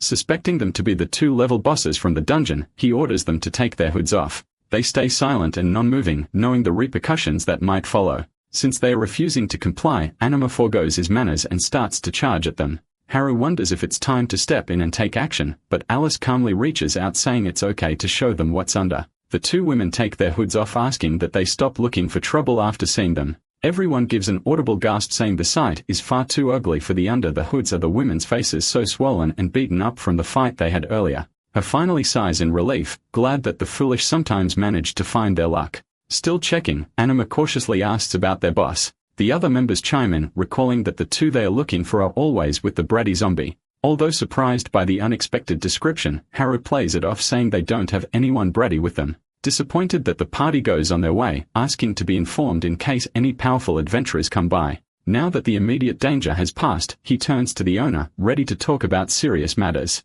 With a smile, he asks about the monster who entered the border town. With a troubled face, the man tells the story of the monster from 3 days ago. They were in the tavern, and it was just as lively as always when someone suddenly came in. Edith, who obviously was not from there, entered with a bang asking for the most interesting place in town. Being hospitable, the owner asked what she meant by interesting, wanting to give the best recommendation. It doesn't take much time for her to ask for some delicious food, which they coincidentally offer right there. As their dishes are famous throughout the city, he guarantees that she'll be more than satisfied. Convinced the Devil King, Red Lake orders one of everything they have in the tavern. While she smiles innocently, everyone gasps at the ridiculous request. But to their surprise, she eats everything off cleanly. Taking a few more bites of noodles, she exclaimed in delight, confirming that the flavors are indeed amazing. After one last bite, she burps in sighs in complete satisfaction. The owner asks if it was all to her liking, and she gladly gives the dishes her seal of approval, adding that she's never tasted such things before. With that said, the time to settle the bill has come, but she just obliviously asks what a bill is. An awkward silence passes as the owner tries to comprehend what she's saying. Fury takes over, and he flexes his surprisingly large muscles, asking if she intends to dine and dash in his establishment. The people talk, recalling how he was once a level 70 golden armored champion. In other words, he isn't someone you can haphazardly insult and leave dry. A man then steps up and calls Edith, obviously not up to any good. With a despicable face, he offers to pay for her bill if she agrees to be his servant. As she remains silent, he takes it as a yes to his offer and attempts to put a collar on her neck. Unfortunately, his entire arm is blown off, severed before he could even register what happened. He screams in pain, and people look on in awe, not even seeing her move to attack. The proud owner then began tremble, partly in amazement and partly in fear. The Devil King's horns were revealed, and her aura alone was enough to strike fear in their hearts. With a furious glint in her eyes, she says the guy ruined her good mood. Asked if there are any other spots to visit, the owner turns back to his meek self and gives a few recommendations. He describes the attractions on both the east and west side, much to Edith's delight. With this, she heads off to her next destination with the people clearing her path completely. Holding a bag of coins in her hand, she passes by the man who bothered her and tosses the bag into the owner's arms as payment. After settling everything, she goes out the door and gives one last smile before waving goodbye. When they are sure that she's out, they scream and declare that a monster has entered the town. They inform the lord of the land, who promptly offered a hefty reward for her disposal. Unfortunately, they haven't seen the Devil King since and don't know if she's still in town. Understanding the situation well, Haru asks if he can buy a copy of the border town map. They complete the transaction, and he thanks the owner for helping them out with information. Dorothy suggests heading east to follow the Devil King, but he tells her to slow down as there's no need to rush. Their search is like looking for a needle in a haystack, so it'd be better to split up and search separately. Although they don't know where the Devil King is exactly, they are bound to uncover clues somehow. With that settled, Haru sets out and leads the group to their next destination. Like a true leader, he nags at them, reminding the two about keeping their identities a secret and working together. The three go their separate ways and a smile spreads across the zombie's face. He prances around the town like a crazy person, elated that he's free to throw himself into danger again. Loving the idea of seeking death once more, he heads to a spot he's had his eyes on. Has he thought the perfect destination before him is the holy cathedral? The undead man cautiously walks through the front door where he hears a woman's voice praying. Inside, he sees a beautiful nun who welcomes him, asking if he needs the help of the divine. Sparkling with purity, a holy maiden welcomes Haru and asks if she can somehow assist the lost boy. The zombie staggers back while blushing, unable to believe how beautiful the woman before him is. He shakes his head hard, reminding himself that it isn't the time to think about such things. Holy magic has special effects against the undead, so being purified by her could definitely lead to his death. Excited, he giddily raises his hand, saying he'll be straightforward with his request. He honestly shares how he's a zombie who doesn't want to live anymore and wishes to be purified to death. Not knowing how to react to such a statement, the saint's silence fills the room. She then giggles brightly, making him blush in embarrassment, wiping her tears off. She apologizes for what he said was simply too funny to bear. While she grew up in the church and never left town, she at least knows that monsters can't leave the dungeon. Frustrated, he decides to outright show her irrefutable proof instead. He deactivates his transformation and reverts to zombie self, asking if it's enough to make her believe his words. However, the maiden just smiles kindly, not giving the reaction he expected at all. When he asks why he isn't the slightest bit surprised, she apologizes. Since her birth, her eyes have never seen anything, and even now she has no idea how she looks. Taken aback by the sudden revelation, he apologizes for the rude question, but she's already used to it. Even though she can't see, she does have insight, which gives her the ability to see souls. Taking a closer look at him, she's sure that there are no evil intentions from him at all. Embarrassed and blushing, he insists that he's an evil monster, making her think that he's joking again. Since she still refuses to believe his claims, he resorts to more drastic measures to convince her.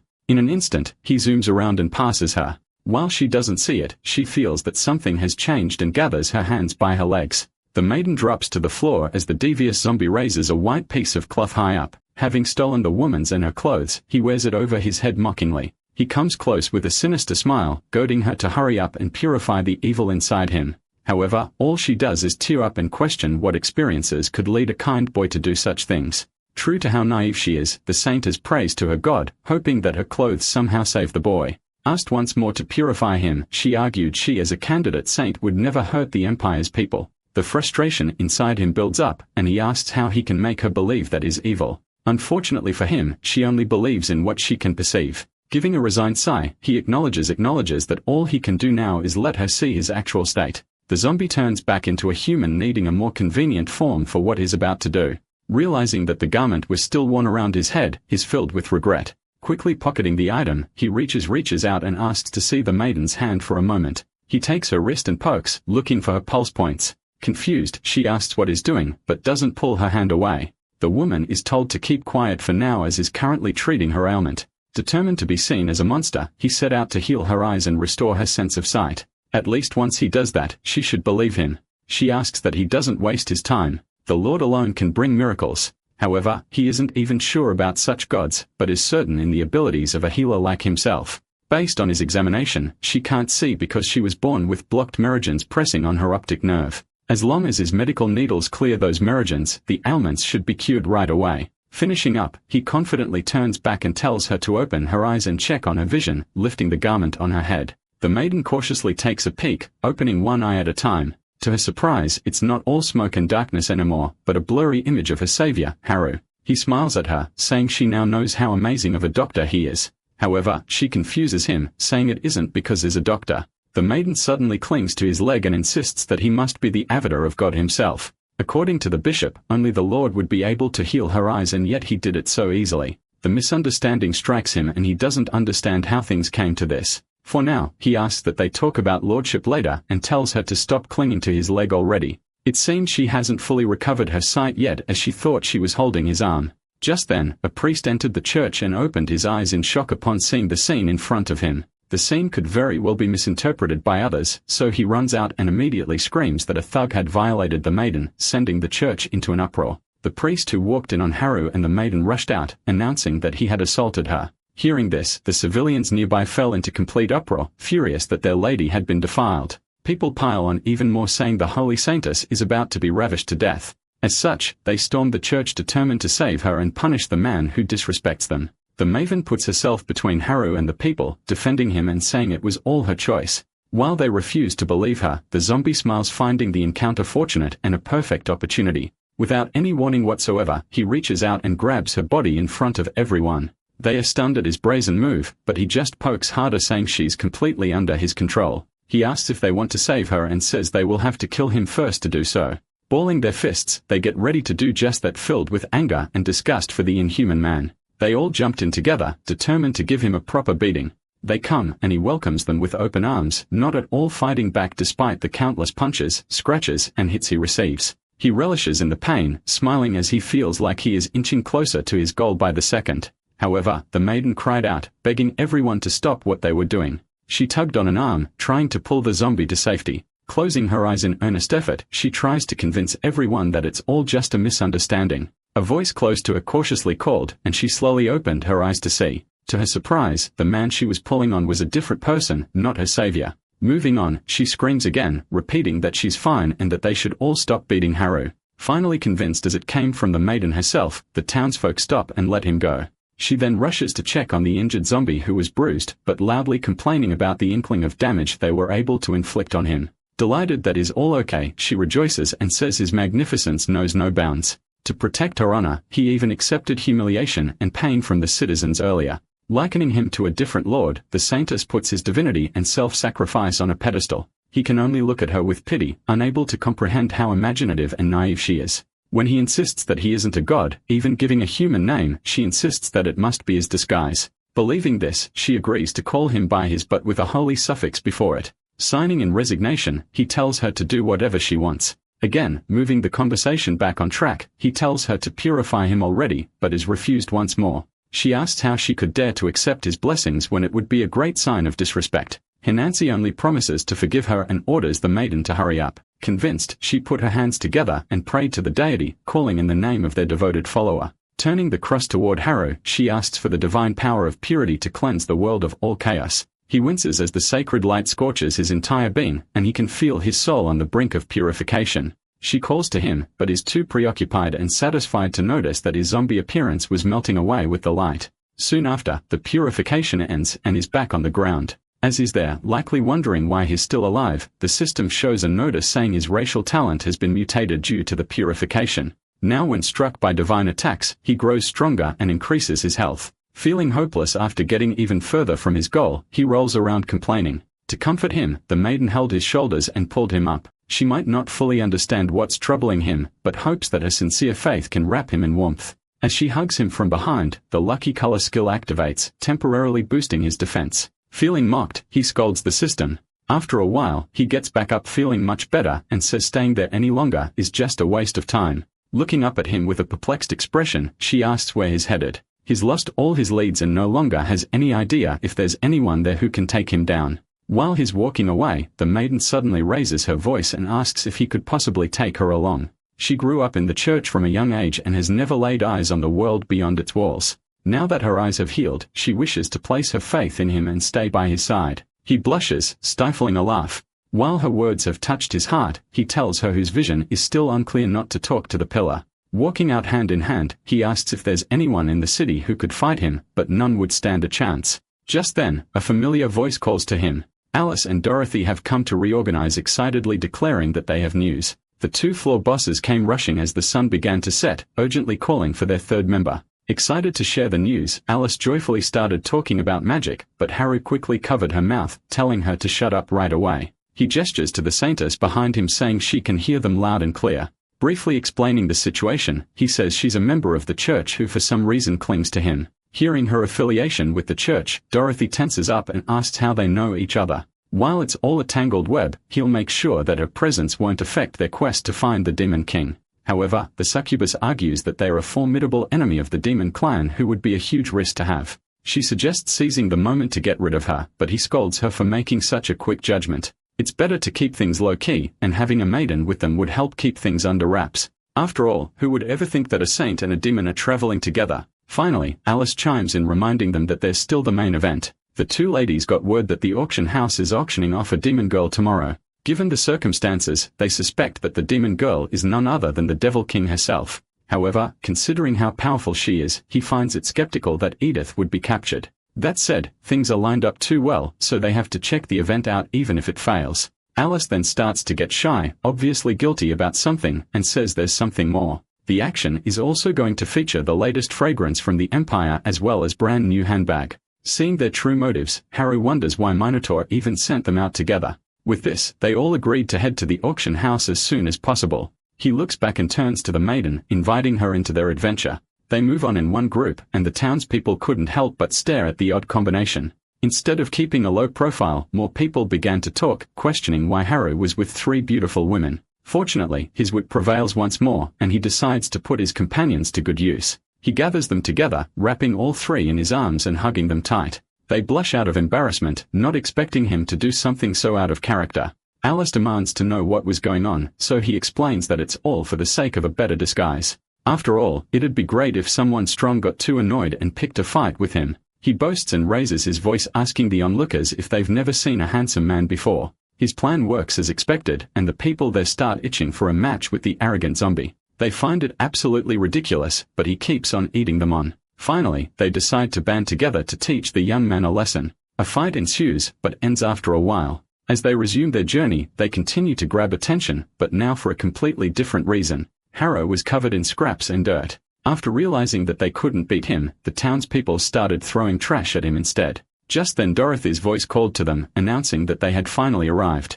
Looking up, they see that the auction house is quite the spectacle to behold. It stands as one of the premier establishments in the Empire, boasting construction nothing short of magnificent. However, he notices that it's already closing up when it's not even dark out yet. The maiden explains that it only opens its doors once a month when the auction begins. As such, Haru decides to return tomorrow as he also needs to remove all the dirt and gunk on him. There are plenty of inns around there, so they should be able to find something that suits their needs. Smelling himself, he grumbles while looking for a place to stay. They enter one inn and ask if they have available rooms, but are immediately turned away. The same thing happens for the second place, and on the third, they're rejected before he could even ask a question.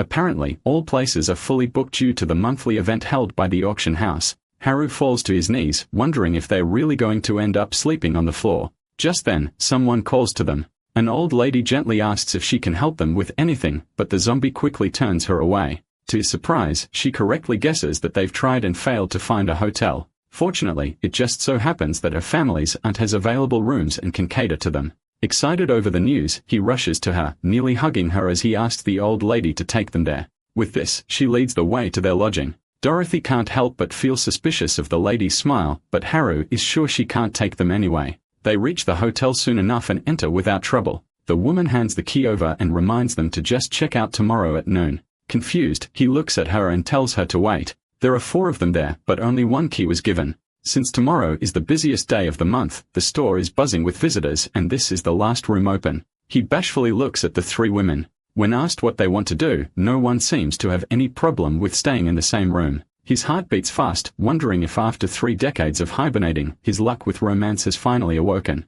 He suggests cuddling up, but Alice rejects it, saying he'll be staying on the floor alone. However, he freezes upon entering the room and seeing it covered with pink laces, romantic wine, and a warm bath prepared, all falling still and in silence. Haru breaks the moment, exclaiming in disbelief as they were in a love hotel.